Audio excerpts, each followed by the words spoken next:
Welcome back to another edition of the Prepper Recon Podcast. Our mission is to bring you great interviews with preppers from around the world so you can be better informed and better prepared for everything from a hurricane to the end of the world as we know it. I put together a compact individual first aid kit, or IFAK, that's perfect for gunshot wounds, car accidents, and other traumatic injuries. It's a MOLLE-compatible pouch in Coyote, ACU, or Black. It's equipped with an Israeli battle dressing, quick clot, an Asherman chest seal, nasopharyngeal airway, a TK4 tourniquet, 3 pre-threaded nylon sutures, EMT shears, betadine swabs, steri strips, and lots of extras. It's perfect for your glove box, bug out bag, or home first aid kit. Go to the PrepperRecon.com homepage and click on the IFAK store tab at the top of the page. $99 includes shipping, and this kit could save your life. Today's guest is U.S. congressional candidate David Wagie. David's running for the 22nd District here in Broward County, Florida, which is my district, so I'll be voting for him for sure. David, thanks for coming on the show. Mark, thank you for having me. Absolutely, absolutely. Now, when did you decide to run for Congress? Well, there's a couple answers to that. I filled out the paperwork 18 days after the 2012 election. And I tested the waters, and I mailed in the paperwork December 2012.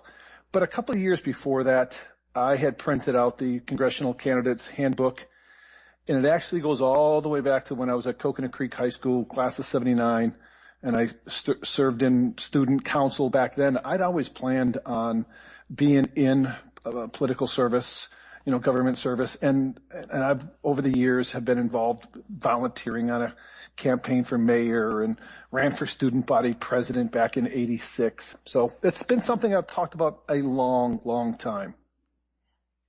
And what's your background? Construction. I'm just a construction guy. When I graduated from high school, I became a furring strip carpenter, worked full time, went to college full time at night, supported my mom while she got her college degree. And then after she got her degree, I went away to the University of Florida, got a bachelor's in building instruction, stayed for my MBA, came back to South Florida, went to work for local home builders, building homes for Centex Homes, Pulte Homes, Country Club Homes of Broward, and was in construction, new home residential supervision all the way until 2008. And so you know a thing or two about staying on budget from being in the construction industry. Now, do you think that's a common skill set in Washington? I'm not sure how they look at budgets. I was in charge of what we called the green sheet when I was at Centex, and it was every house we built, every floor plan, with every budget, with the variance, the bid price variance, and everything had to do, when you're doing production homes, everything had to do with staying in budget. 5 years ago, when I got laid off, I soon after that started my own business, Faith Builders. And once again, there's that challenge of meeting payroll on Fridays, not spending more than the company can handle. So it is a different mindset, I believe, than what's going on in Washington. And then being in the construction industry, particularly in Florida, you've got sort of a unique perspective into what happens when a lot of folks spend money to buy things they can't afford. That turned out miserably in the 2008 housing bubble. So how do you think that's going to turn out for the $17.5 trillion national debt we've got running right now? There's a point. I think everyone would have to agree. There's a point at which something bad is going to happen. The only question is, at what point does something very bad happen to our country? Is it 20 trillion, 25 trillion, 50 trillion? At what point does that deficit become a major problem? And I think we need to start immediately reducing it. We can't go on spending like this.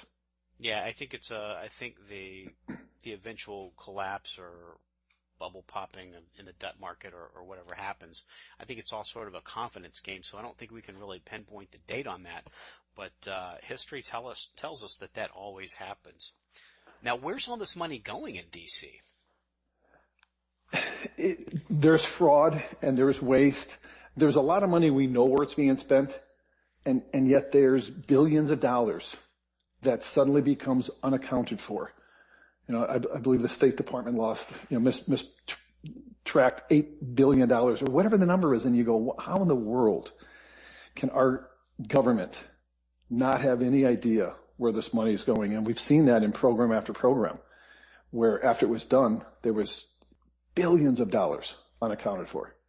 Where is it going? I don't want to, offer a theoretical. I really don't know. So if we did get rid of the income tax, we would have plenty of jobs for all those IRS agents because we could turn them in and start have them get their own house in order, couldn't we? It's like the people that used to make carburetors. What happened to all the people that used to make carburetors? They went into other fields. Yeah. Now, where do you stand on future debt increases? I believe we need to start immediately taking the debt, reversing the debt. Could something happen like a 9/11 where the whole country is in agreement that we need to defend ourselves and at the expense of debt? You can't foresee something like that. However, just the day-to-day running of our government, the year-to-year running of our federal deficit, it's got to stop being deficit spending, and we've got to actually start reducing the debt, not just shrinking the deficit. All we're doing is we're making the deficit smaller, but it's still a deficit. Still adding to the national debt. And unemployment's now sitting at 6.7%, but that's not including the folks who've given up or can't find permanent jobs and they're just working part-time. If you add those folks in, the government number, which I don't think anybody believes anyway, is 12.7%. Now, John Williams over at shadowstats.com, he does a parallel number to the government numbers using maybe more accurate measurements. And his estimate is that the actual unemployment number is closer to 23%. Do we need government to create jobs, or do we just need them to get out of the way so we can create our own jobs? We need private industry. We need private business to create jobs. The government creating jobs is simply our tax money going right back into the government. We've got to create some gross domestic product. We've got to get our economy growing. We've got to get job opportunities for the people, and it may be 25%. I graduated 35 years ago from high school. There's fewer people working today in America than when I graduated 35 years ago. So there's a lot of skepticism from a lot of people on whatever numbers the government's putting out, and they keep changing the basis of how they calculate this stuff. And for the people who know they're changing the numbers, nobody's going to put any real faith into what those numbers are. And then, like you said, 35 years ago, there were more people working 35 years ago, and that was before women really started entering the workforce to the degree that they're in now, where you pretty much have to have the husband and the wife both have to be working in order to keep up with the bills, and especially if you're going to have kids. Well, I tell people when I'm out knocking on doors, introducing myself as a candidate for Congressional District 22 here in Florida, I tell people that I'm just the guy next door, the Walmart shirt, the Kmart jeans, the Chevy Trailblazer, the one-car driveway, and the two-income house. My wife is a great example. We're both a great example. It takes two incomes to run our house, and we don't have kids. I can only imagine the struggle, single moms I've talked to, especially when their kids are in school and have school activities, what hard sacrifices they've got to make ends meet. Yeah, and I think a lot of that is because not only have we borrowed $17.5 trillion, and I'm sure that that's probably a sugar-coated number, and then there's other numbers that look at the unfunded liabilities that push it closer to $100 trillion projected way out. But in addition to that, we just keep printing more money, which that keeps devaluing the dollars that are in our pockets. If you've got a simple economy where you've got $10 and 10 pizzas, each pizza costs $1. Now, if you print 10 more dollars in this simple economy, now every pizza costs $2. So the wages haven't went up to keep track or keep pace with the monetary creation, which keeps devaluing the currency even more. So that's another big problem. You bring up a good scenario of pizza. Look at the Whopper. I saw this morning. This weekend, I did the 2 for $5 at Burger King, and for $2.50 got a couple Whoppers. They've doubled in price in the last 10 years. Where you were paying $2 something for a Whopper, you're now paying $4, almost $5 for a Whopper. And then you look at how everything else is just in smaller packaging. But what caught my eye, maybe a week ago, 10 days ago, the CBO came out with the news that the interest on our national debt will soon surpass what we spend on our military budget. And that's with the 10-year bond earning less than 3%, which is historically very, very low. So that's probably unsustainable. So at some point, that's going to go even higher. Yeah, if interest rates were up where, the fair market, would put them, our interest would just skyrocket out of control.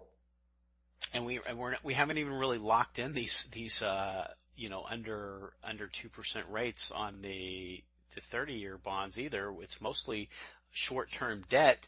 I think that something like $8 trillion gets rolled over every year. I was looking at some numbers. Somebody was given a presentation where the interest some years down the road, and not that far down the road, will surpass our GDP.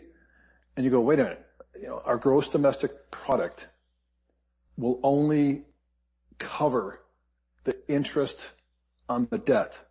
And what about everything else? There's a problem there. I've been knocking on doors, thousands and thousands and thousands of doors. And one of the top 3 issues that comes up over and over and over is the out of control deficit spending in Washington. And that's gonna create some real chaos when we hit that level of interest payments. And that's the only thing we're able to do is just interest payments. And the only way they're going to be able to do that is to print their way out of it. And that's just going to continue to devalue the currency that's in everybody's pockets. It's going to devalue the retirement savings that people that are retired have and what they're planning on retiring on. So they're going to have a lower quality of life in retirement. And that's the best case scenario, because when we look around the world and look at some other countries that have done similar things, we can look at places like Argentina that in 2001 they did that, and they had a complete currency collapse, and it was blood in the streets and rioting, and the president left the country in a helicopter. Now maybe our current president, that wouldn't be such a bad thing. But then we also hear about Germany in the 1930s and people going to the grocery store with a wheelbarrow full of money to buy a loaf of bread. And Zimbabwe did a similar thing. And in the 90s, Russia, we hear so much about Russia these days. In the 90s, they had a currency collapse, and the ruble just plummeted. So it's not something that might happen or could happen. It's something that pretty much always happens, isn't it? It has happened repeatedly. You just got to look back in history. We can't print our way to financial success. We can't do anything other than grow the economy, get people back to work, get people producing again. That has got to be the way that we get this country back on its feet, and we got to get this spending under control. I've told people over and over and over that I will go to Washington and make decisions just like they make it over the kitchen table, just like my wife and I make it over the kitchen table, just like we make it for our house, just like we make it for our small business. There's got to be that thinking in Washington without just spending our grandkids' money over and over and over. Well, David, it's very refreshing to have somebody that knows a little something about economics heading to Washington. So that's great. Now, our founding fathers had some really, really good ideas about what to do with the country. Probably one of the few things that they got wrong was that it took our country 87 years to decide that black people were indeed fully human. How much longer will it be until we decide that unborn people are fully human and ban abortion? I don't know what's down the road, but I can tell you there is a change happening, even with the technology. If you look at what somebody would have seen in the 70s or even the 80s before having an abortion, if they now were to say, look at a sonogram, I've heard it said that 90% of women who see a sonogram and look at that baby with 2 arms, 2 legs, a nose, a heart beating at 18 to 21 days, once they know that no, that's not tissue, it's not a fetus, it's not a mass of cells, it is a baby.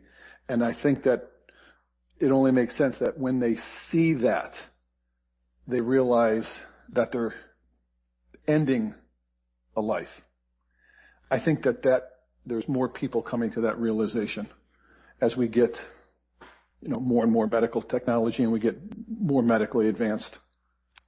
And what's happened to our Constitution? Do we still use that for our basis of law in Washington? When I'm in my suit, when I'm out evenings on the campaign trail, I've got the U.S. Constitution in my coat pocket. It was the very first thing I did when I filed for Congress, is I made sure I've got a Constitution on my desk, I've got a Constitution in my car, I've got a Constitution in my suit pocket, and I will say that everything I do in Washington will start with the U.S. Constitution. I think everything that starts in Congress should be starting with the U.S. Constitution. Let's look at the Bill of Rights. The First Amendment says Congress shall make no law respecting an establishment of religion or prohibiting the free exercise thereof, or abridging the freedom of speech, or of the press, or of the right of the people peaceably to assemble, and to petition the government for a redress of grievances. I don't even know where to start with that one, but let's look first at the DOJ phone tapping scandal at Fox News. How did that happen, and why hasn't anyone gone to jail for that? There's a lot of people, I think, in the country that don't consider those scandals for whatever reason. I've talked to the people, and I'm baffled on how they don't see those as encroaching upon our rights, our constitutional rights. When we go to Washington, we make a vow to preserve, protect, and defend the Constitution of the United States of America. And even if people don't want their rights protected, our representatives in Washington have got to fight for those rights.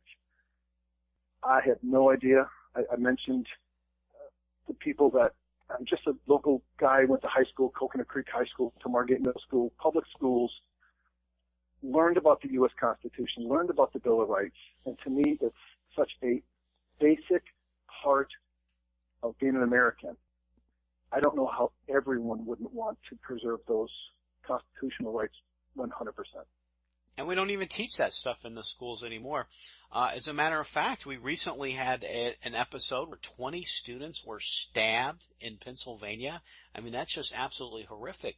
Do you think that's a repercussion of taking the 10 Commandments and prayer and the Bible out of the classroom?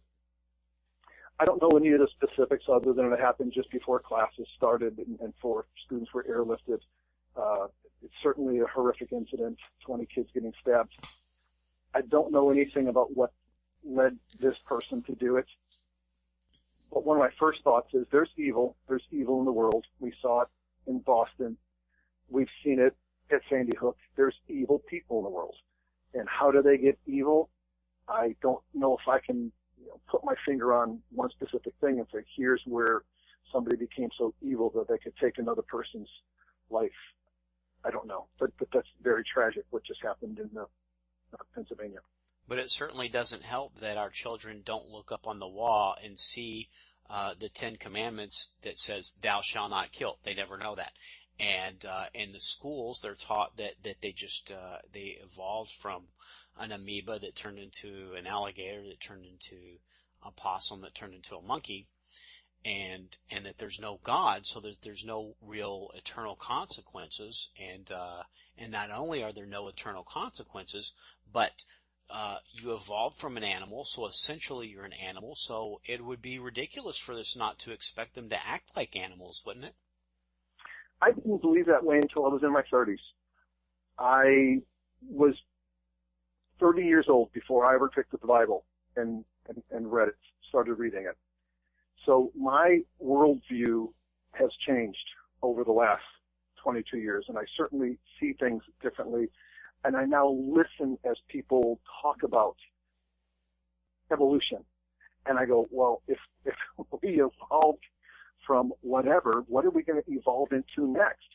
And if there was evolution, why are there no mid-phase skeletons of any of these, theorized mutations? There are none.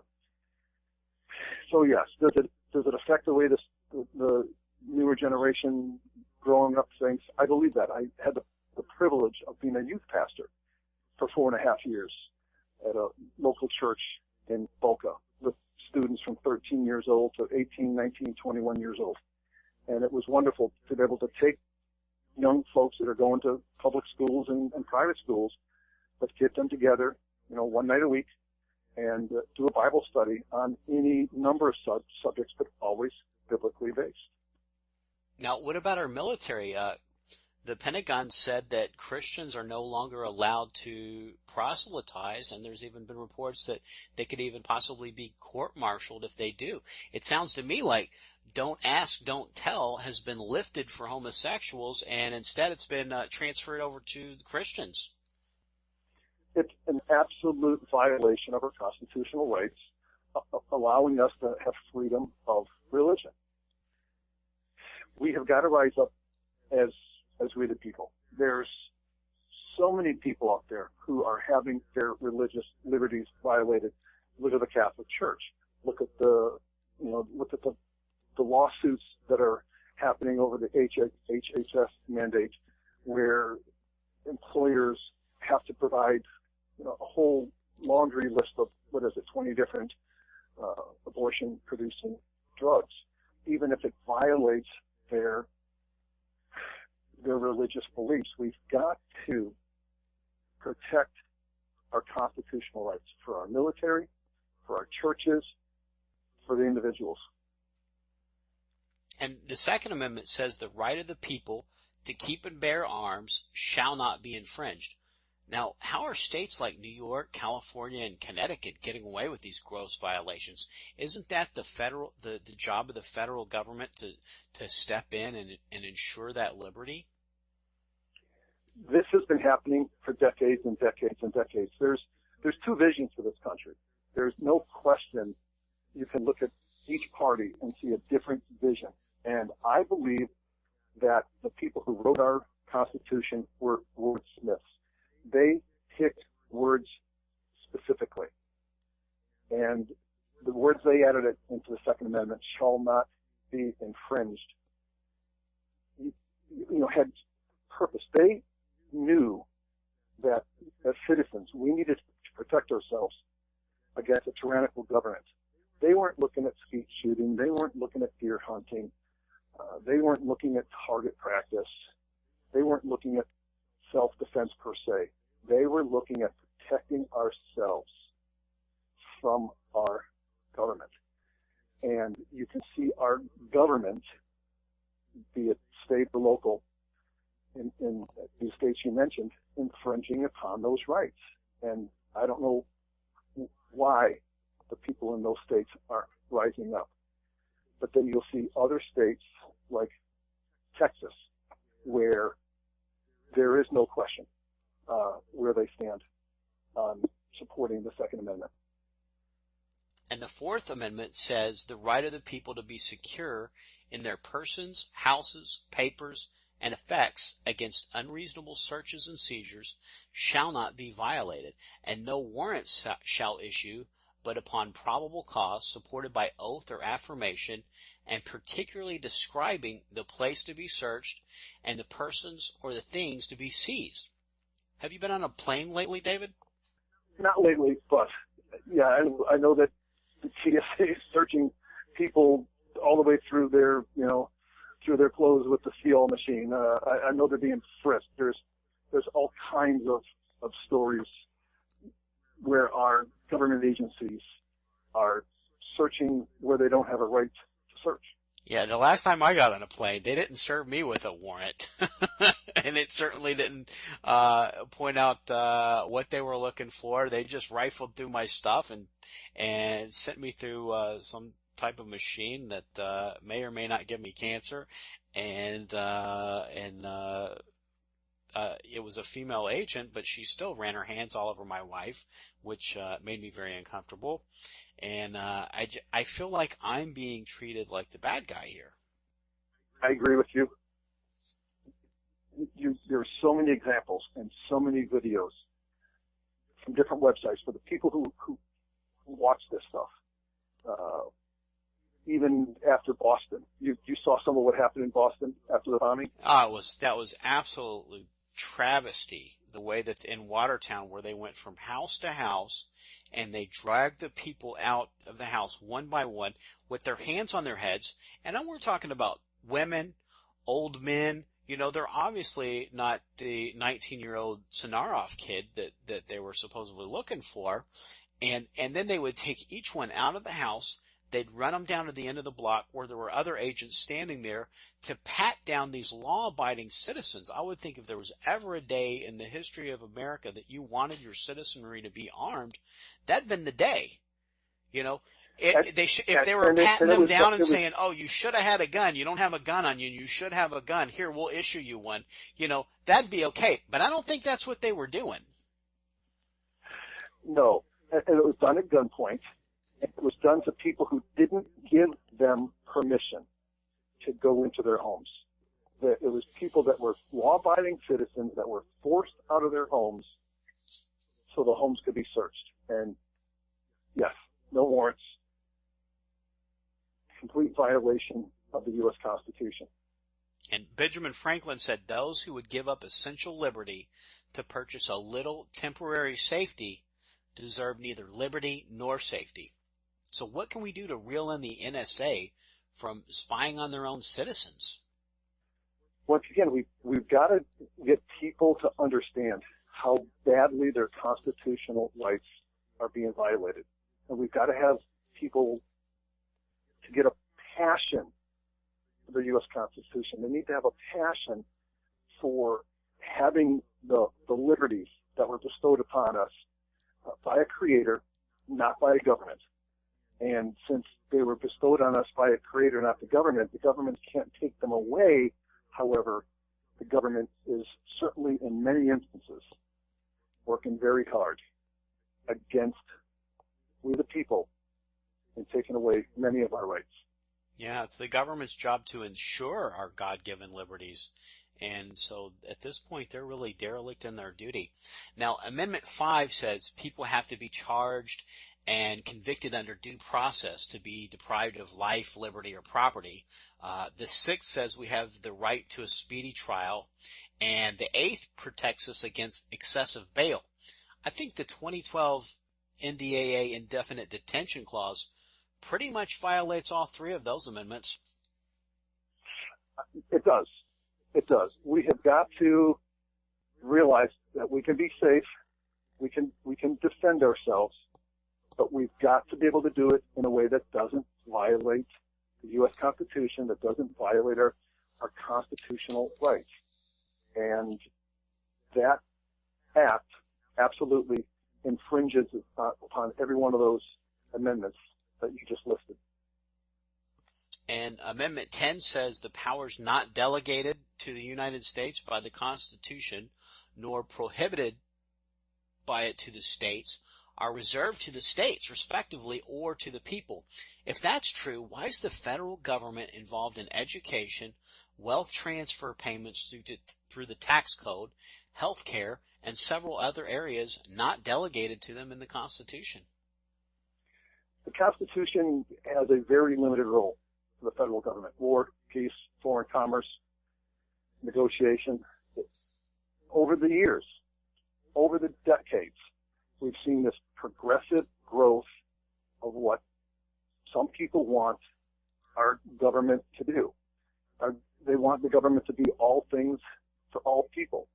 They want the government to do everything for you. Well, sometimes I think, that's a nanny, or that's your mom. If you want somebody to do everything for you, that's you as a kid growing up. But you can't grow your government so that it can do every single thing that you want it to do. It's not how our founding fathers designed our federal government. So, David, where can folks here in Broward County, Florida, go to learn more about you or get involved, maybe donate to your campaign? Because I'm sure that the printing company's not handing out free bumper stickers and business cards and yard signs. No, I appreciate that. Congressional District 22, basically starts at Port Everglades in Fort Lauderdale and heads up the coast of the Port of Palm Beach, and along 595 it goes Western Plantation off the Flamingo. So the district is 60% in Broward County and 40% in Palm Beach County, going across about 35 different towns, cities, and villages. My website is simple. It's my name, David Wagie for Congress, and people can go there. They can follow the campaign. There's David Wagie for Congress on Facebook, and there's Wagie #4 Twitter, Wagie for Congress on Twitter, so people can follow the campaign all through social media. And yes, they can financially support small businessmen next door running for Congress. And if folks want to meet you, do you attend any events? The Calvary Chapel has a monthly Faith Forum meeting. Would they be able to come out there and meet you if they wanted to meet you? Calvary Chapel, Fort Lauderdale is my home church.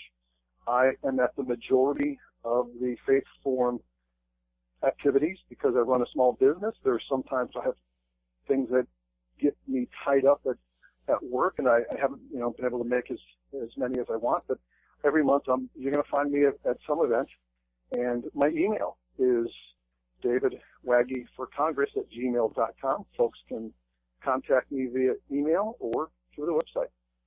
And then the website, you post all of your upcoming events there as well? I have in there some of the fundraisers I have, and on Facebook they'll also be able to see some of the speaking appearances that I will be doing throughout the district. Well, David, thank you for taking a stand for liberty and righteousness, and thanks again for coming on the show, and Godspeed with the campaign. Awesome. Mark, thank you so much. God bless you. Hey Preppers and Patriots, American Meltdown, the long-awaited sequel to American Exit Strategy, is now available in Kindle and paperback.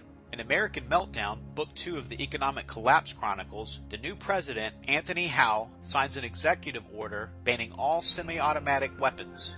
Matt, Adam, and Wesley Baer begin training with their local militia for the battle that is coming. Within weeks of the inauguration, the $700 trillion derivatives bubble pops when rates on U.S. debt skyrocket. The derivatives crisis is the final nail in the coffin of the banking system and the death of the fiat currency system in America. With the dollar gone, commerce comes to a screeching halt.